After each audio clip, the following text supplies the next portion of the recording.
The Lord be with you. I'm Deacon Keith Fournier, and our first reading is from the book of Genesis.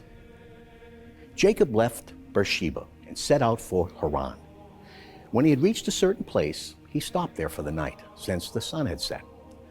Taking one of the stones of that place, he made it his pillow and lay down where he was. He had a dream.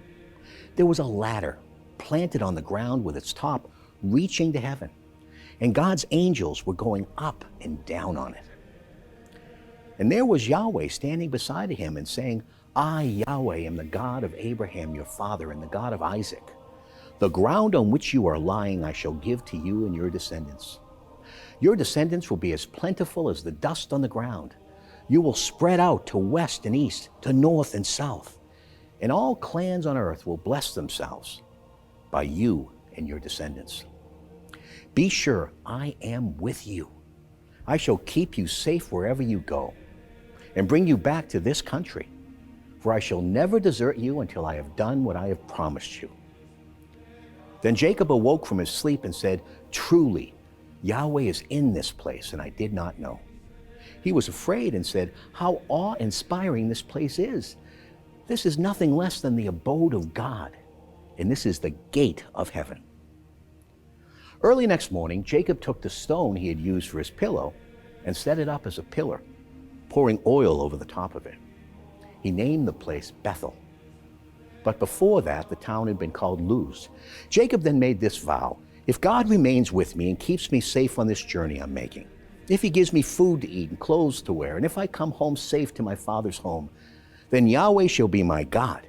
This stone I have set up as a pillar is to be a house of God, and I shall faithfully pay you a 10th part of everything you give me.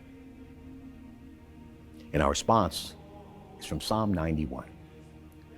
You who live in the secret place of Elion, spend your nights in the shelter of Shaddai, saying to Yahweh, my refuge, my fortress, my God in whom I trust. He rescues you from the snare of the fowler set on destruction. He covers you with his pinions. You find shelter under his wings. His constancy is shield and protection. Since he clings to me, I rescue him. I raise him high, since he acknowledges my name. He calls to me and I answer him. In distress I am at his side. I rescue him and bring him honor.